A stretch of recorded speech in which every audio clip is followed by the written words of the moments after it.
So here we are, a different list, not done one of these before, but I think it's going to be very, very interesting. So keep your eyes on the screen as we dive into this.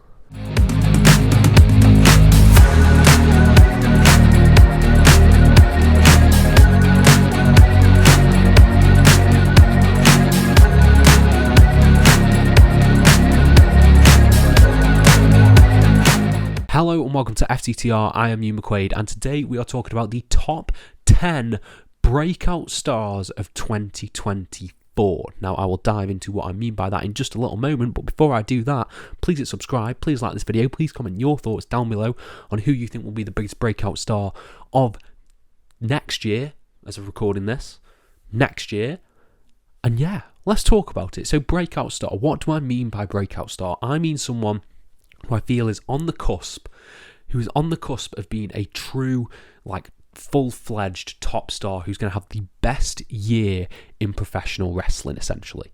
I think that's mainly it. They're going to have the best year in professional wrestling in terms of in-ring, character, story, and they are just on the cusp in 2023. Now, this includes some people from WWE, from AEW, from the Indies, absolutely everywhere. I have scoured the globe to find these 10 picks, and some of them you might say, haven't they already broken out? But no. I will talk about what I mean when I get to some people. I will validate each entry, as you do on a list like this. So shall we just jump straight into it with my number 10 pick? Coming in at number 10, we have Carmelo Hayes. Now, this is one of the picks where you might be like, okay, he was an NXT champion. He was just on the main roster. Is he not already broken out? By breakout, I mean, I think Carmelo Hayes will be a main roster world champion by the end of the year. I think he will probably be world heavyweight champion. I think they're going to give him a really strong push on the main roster coming out of NXT. Maybe following the Trick Williams feud that they've got going on down there when they've had that big blow off, or they're going to have an incredible saga of matches in terms of the Gargano Ciampa mold down in NXT, and he's going to have an amazing year in NXT.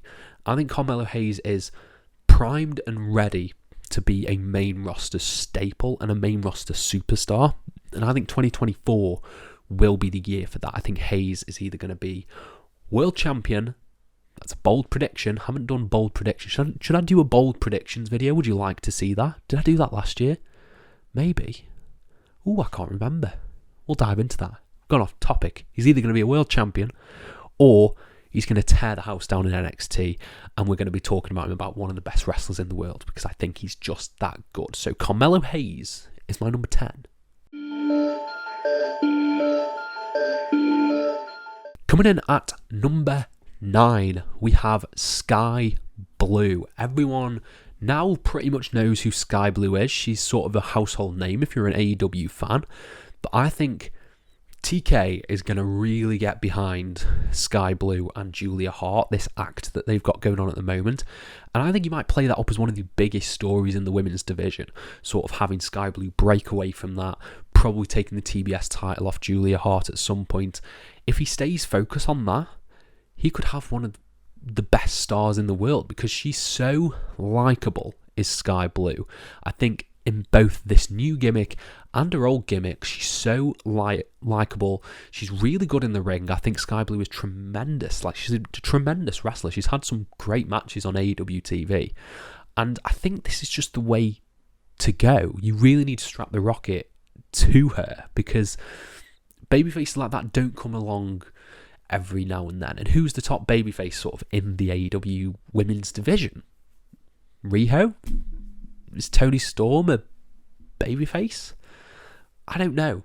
But Sky Blue's right there, and I think Sky Blue will be a TBS champion and a women's champion by the end of 2024. I think that will happen because she's just that damn good. She's that good. So, yeah, she's going to have a great, great year. Coming in at number 8, we have another AEW talent who is primed for a big blow-off match at some point in 2024, and that is Nick Wayne. Nick Wayne, who is part of the Patriarchy storyline with Christian Cage. I think by the end of this year, you're going to have insane matches from Nick Wayne. I think he's going to have a true catalogue of great matches under his belt, including probably a Christian Cage blow-off feud towards the end of the year. Now, I love the Patriarchy. I think the Patriarchy's not the Patriarchy. I love the group, the Patriarchy. I think they're great. Christian Cage is such a great dickhead.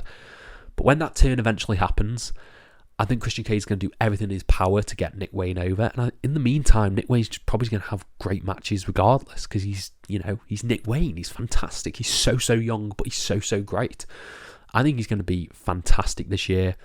Maybe get a Ring of Honor title under his belt. Maybe have the Pure title or something like that to really sort of, mainstay him on the main AEW roster. Yeah, I think Nick Wayne's going to have a terrific year. It's going to be fantastic.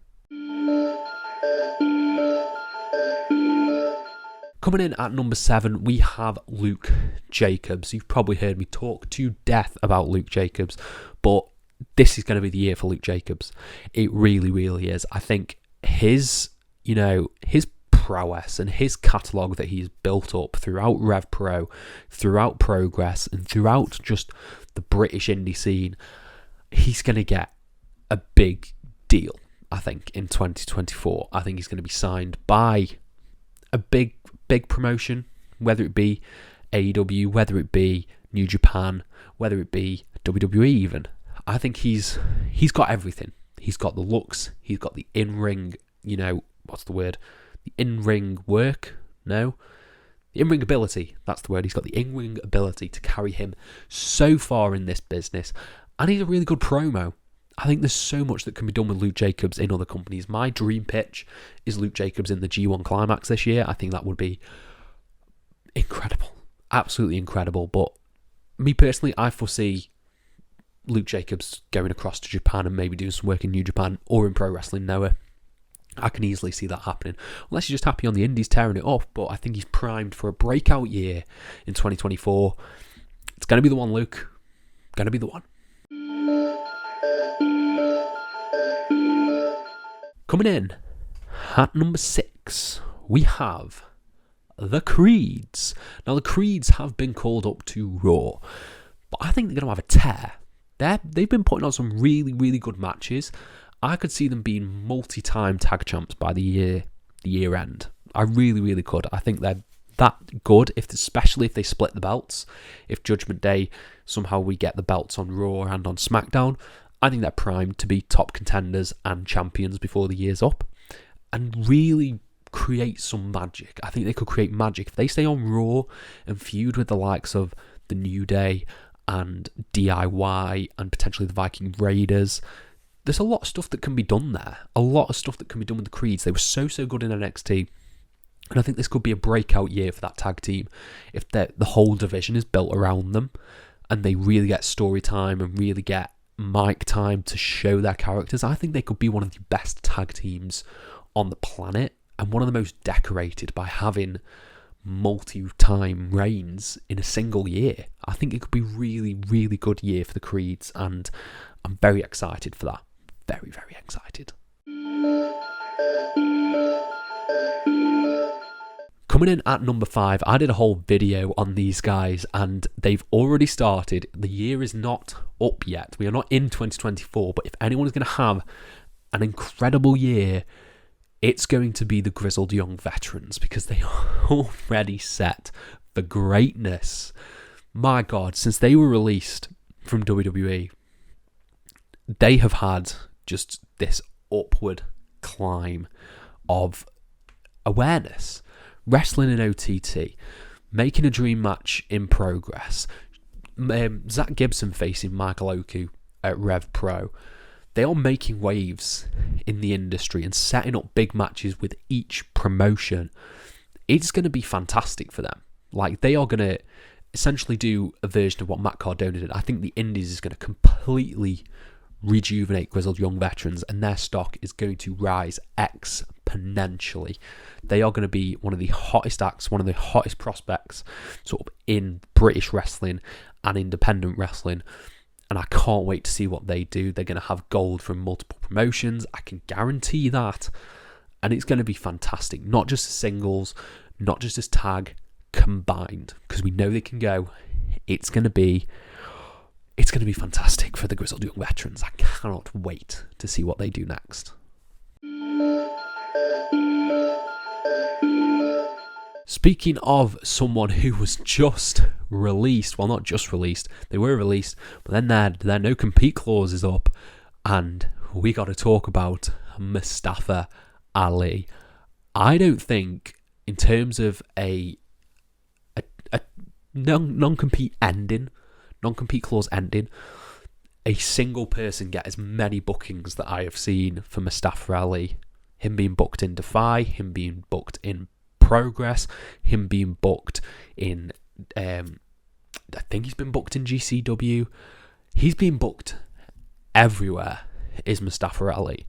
And he's going to have, if he really, grasps the character that he's going for, we could be in for a phenomenal ride with Mustafa Ali, because I think he always got the character that he wanted to do. We always understood what he wanted, but it was never given to him in WWE. So I think this is going to be a Matt Cardona, a Drew McIntyre style. He is going to completely reinvent himself, and he's going to be one of the most sought after free agents in professional wrestling this year, coming 2024. It's going to be magic for Ali. Can't wait to see this. It's going to be insane.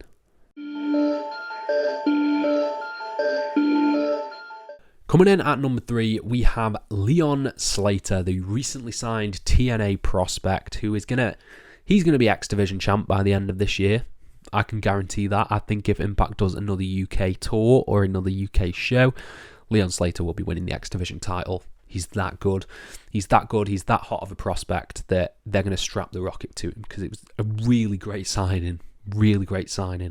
And yeah, he's going to have so much freedom in TNA, doing incredible matches with incredible people. You can just list off the dream matches that could happen. Leon Slater versus Kushida, Leon Slater versus Alex Shelley, Leon Slater versus Chris Sabin, Leon Slater versus Kazarian, Leon Slater versus absolutely anyone on that roster. And it's going to be great. I think this first year of TNA is going to have to keep an eye on it, because they could be putting out some of the best matches possible, and Leon Slater could be a big part of that. I think he's going to have a terrific year. X Division champ. Yeah, I think he's going to be awesome. Coming in at number 2, we have Billie Starkz. I think Billie Starkz is primed for a breakout year following her performance against Athena. She's going to be Ring of Honor Women's Champion at some point this year, which is going to be great. I think she's probably going to do a tour of the Indies and put on great matches there. I think she's going to really get her reps in, because that Athena match really put a lot of eyes on her. And from here on out, she's got something to prove. She's got something to prove that she is one of the best women under Tony Khan's big conglomerate umbrella. And she's primed for main AEW. I think she could even have a main roster AEW title win in it if booked correctly. There's so much greatness with Billie Starkz. She's so likeable. She's so charismatic. She's great in the ring, as we saw versus Athena. It's going to be awesome. It's going to be a great, great year for Billie Starkz. And yeah, I can't wait to see what happens from here. And coming in at number 1, we have Callum Newman. Callum Newman, if you are unfamiliar, is a member of the United Empire, sort of under Will Ospreay's wing at the moment. Competing in New Japan, he had a great match with Tomohiro Ishii the other day at Road to the Tokyo Dome. I think he's going to have a fantastic year regardless, but I think the output that Callum Newman is going to have is going to be exponential. I think he's going to take as many dates as humanly possible while working in New Japan to really craft his character, because he's primed to to take that spot of Will Ospreay and maybe cause some infighting in United Empire when Ospreay leaves for AEW. Who's going to fill that void in New Japan? Callum Newman's there. Callum Newman has everything. He has the looks, he has the in-ring ability, he has the promo ability.